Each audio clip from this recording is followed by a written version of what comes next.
Nous allons revenir un petit peu en arrière de quelques années hein, pour se placer et descendre un petit peu aussi dans le continent pour nous placer en Italie en 1864. Monsieur Emilio Gianni. Gianni, pardon, parlera en italien, mais Non, vous... en français. Ah, en français? Ah bon, alors très bien. Donc en français, bah écoutez, tant mieux et merci beaucoup pour une communication qui est consacrée à ce que vous appelez le rendez-vous manqué de 1864. Bonjour. Je suis le directeur de l'archive biographique du mouvement ouvrier italien de Gênes. Je remercie les organisateurs pour l'invitation à cette conférence et je m'excuse pour mon mauvais français, mais à l'occurrence, la collègue Jeanne pourra m'aider. Les rôles joués par Marx depuis la réunion fondatrice de l'association est connu. Dans les statuts, Marx réussit en fait à garantir l'affirmation des idées fondamentales du socialisme scientifique, malgré quelques insignifiantes concessions aux omniprésentes divagations démocratico-moralisantes masiniennes. Les faits sont connus, mais avant de les rappeler, nous devons rendre compte de l'intrusion mazzinienne. Depuis des années, Mazzini avait pris l'habitude de jouer avec d'évanescents états-majors de la Révolution. En 1964, il pensa pouvoir jouer le même jeu avec la naissante association. Dans ce but, il chargea l'officier allemand Louis Wolff de proposer au comité chargé de rédiger les statuts de l'association l'acte de fraternisation approuvé à Naples le mois précédent par le Congrès des sociétés ouvrières italiennes. Par conséquent, Marx dut intervenir directement et, vu qu'il était impossible de tirer quoi que ce soit de ces fatras, il réécrivit une nouvelle version, autant l'adresse que les statuts. L'approche et l'apport du mouvement ouvrier italien à la création de l'association se consumma dans cette maladroite tentative.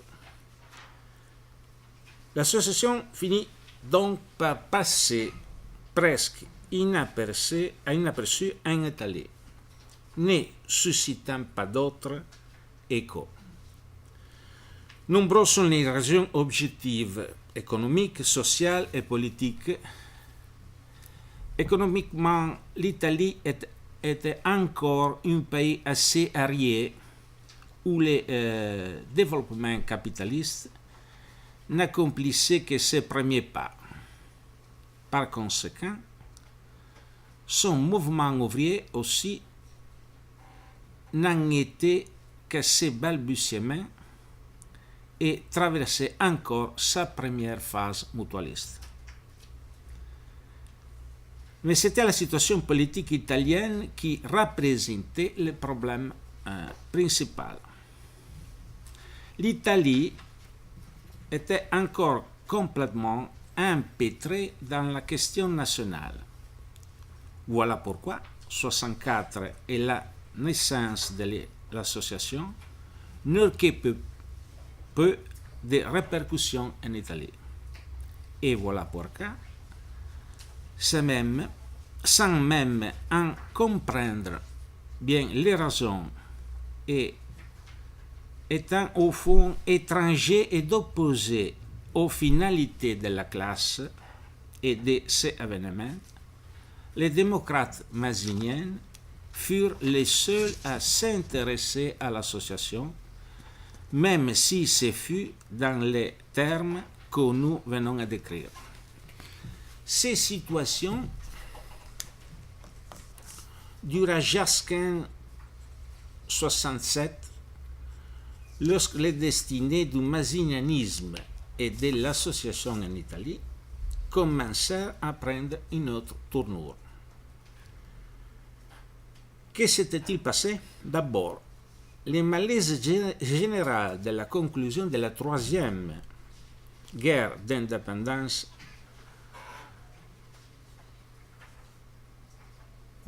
surtout.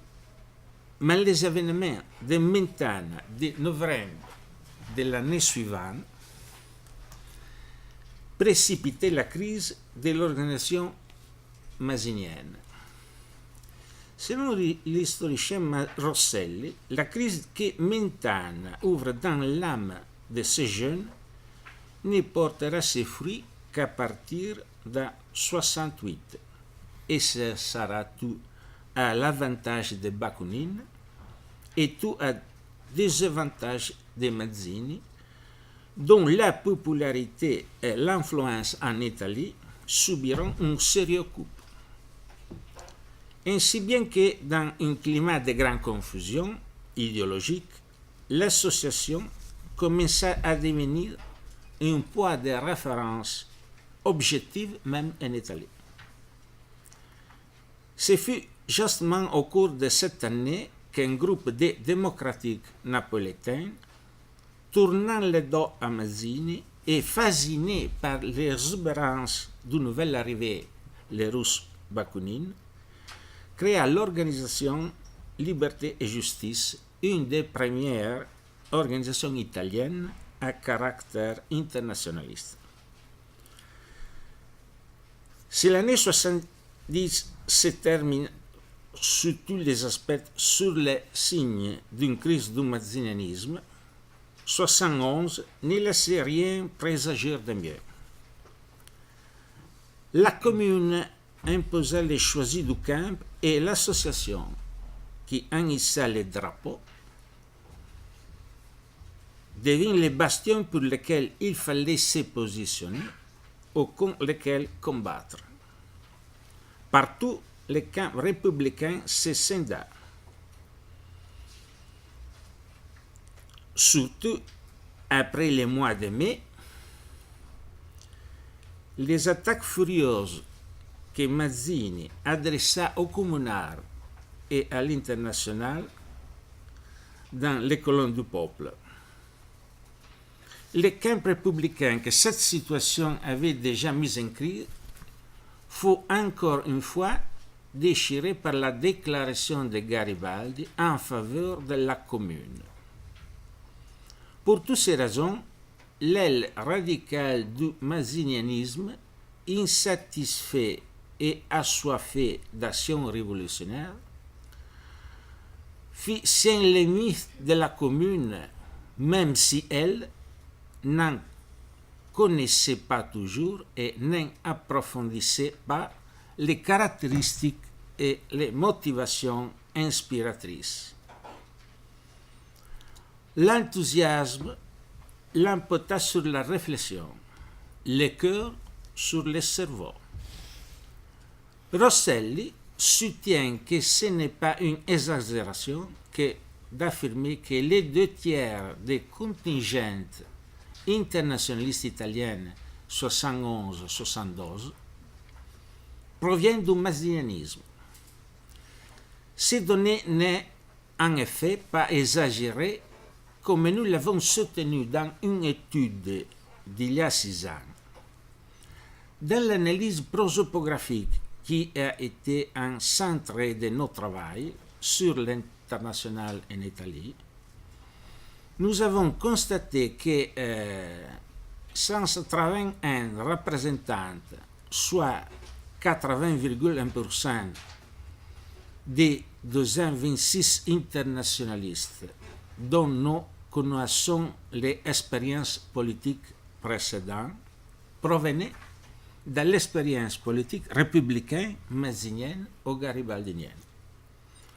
Ces données s'élèvent à 87,5% pour les participants à la conférence de Rimini d'août 72 qui constitua l'international en Italie. Cette généalogie l'affiliation de l'internationalisme italien par les courants démocratiques fut unanimement reconnue par presque tous les historiens, y compris ces déformations anarchistes.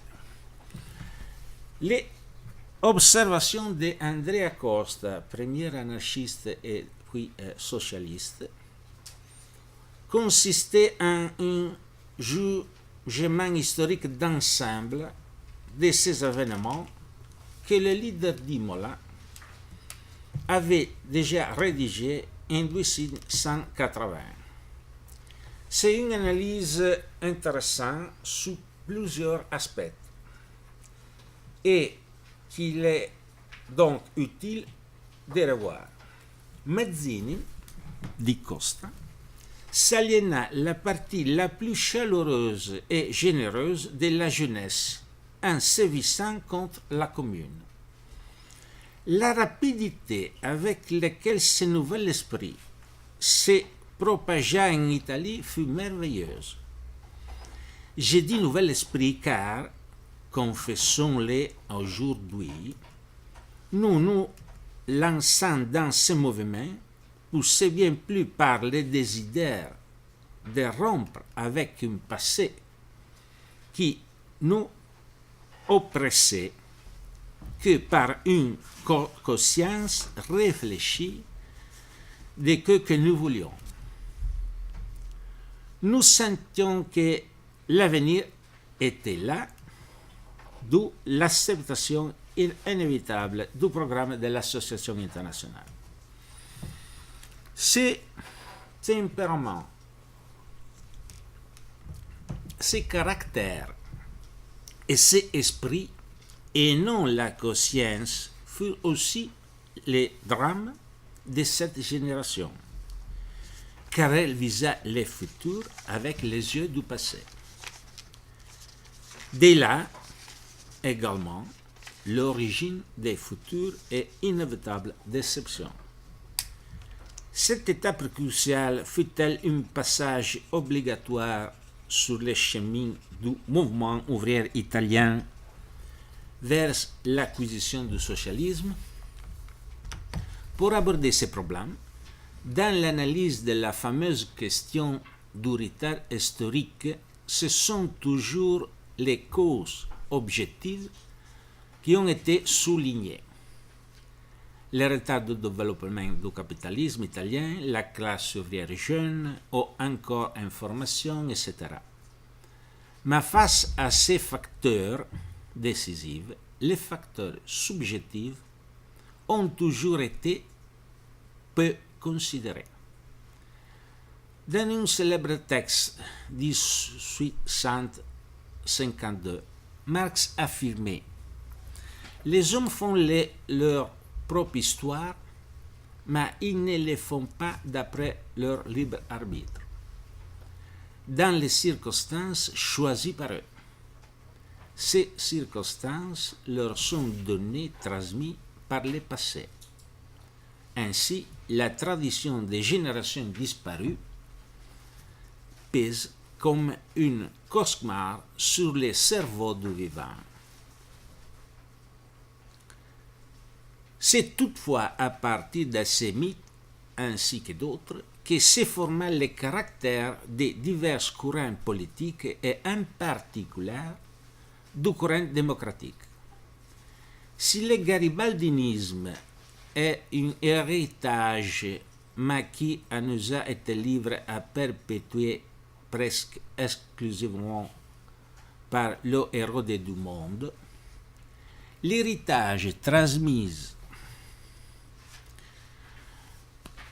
par Mazzini au courant de la gauche italienne a plusieurs facettes. Dans ses cahiers sur le Risorgimento, Antonio Gramsci souligne quelques aspects, parmi lesquels l'attitude du subjectiviste devant faire face à la réalité objective, souvent néfaste. Le concept d'idéal, dit Gramsci, qui s'est formé chez les masses de gauche, s'est composé d'un état d'âme vague et oscillante, qui trouve son compte dans une phrase creuse, capable, parce que creuse, de contenir tout sur les choses les plus disparées. L'idéal, c'est-à-dire la phrase creuse, prend la place d'une conception scientifique du monde. Les pages de Mazzini sont pleines de tels idéaux de cette fausse sublimité, comme le dit Marx en commentant sa production littéraire. Ceci influença énormément la première phalange de l'Internationale en Italie. Pour ceci, il s'agit largement d'un simple passage du camp démocratique au camp socialiste, sans aucune réflexion sérieuse d'ordre théorique, ni aucune sérieuse rupture d'ordre doctrinal, programmatique ou stratégique. La Commune de Paris ne poussa pas les militants de cette génération à une réflexion, ni ne les contraignit à l'étudier et à la nécessité de considérer comme une potentielle césure théorique-pratique entre deux époques historiques diverses et antagonistes. Ils furent au contraire seulement poussés à la saluer en tant que symbole révolutionnaire. Il est par conséquent tout à fait logique que pour cette jeune jeunesse, éduquée à des hautes aspirations, mais pas habituée aux réflexions difficiles, toute la question tenait dans les seules recherches d'une nouvelle aliment agitateur pour ne pas interrompre le cours du progrès humain. De l'idéal de la patrie, on passait à celui du socialisme. Ces derniers, comme les premiers, acceptaient sans discussion, sans nécessité d'analyser les faits. Tel fut le trait typique de la psychologie de cette génération. Une fois arrivée au socialisme, elle transmit ses caractères à son évolution ultérieure. Ce refus de la théorie considérée comme aride au profit d'une praxis vécue émotionnellement comme glorieuse représente les points psychologiques conceptuels jamais abandonnés sur lesquels une partie des derniers recrues des courants démocratiques ou républicains passa au socialisme. Cette forme mentale était généralisée. Elle était commune à toutes, aussi bien ce qui aboutirent directement à l'anarchisme, ce que qui évoluèrent par la suite vers le socialisme. Des idéalistes, peut-être même héroïquement voués à la cause, mais ignorants, c'est-à-dire qu'ils ignoraient et ne se contentaient, ne se préoccupaient pas de pénétrer les raisons profondes et objectives de leurs propres idéaux, mais se contentaient d'une phraséologie révolutionnaire qui apaisait leur état d'âme inquiet. Des idéalistes prisonniers des mythes et créateurs à leur tour de nouvelles mythologies. Tel est le court-circuit jamais complètement interrompu qui a accompagné l'histoire du mouvement ouvrier italien jusqu'à nos jours.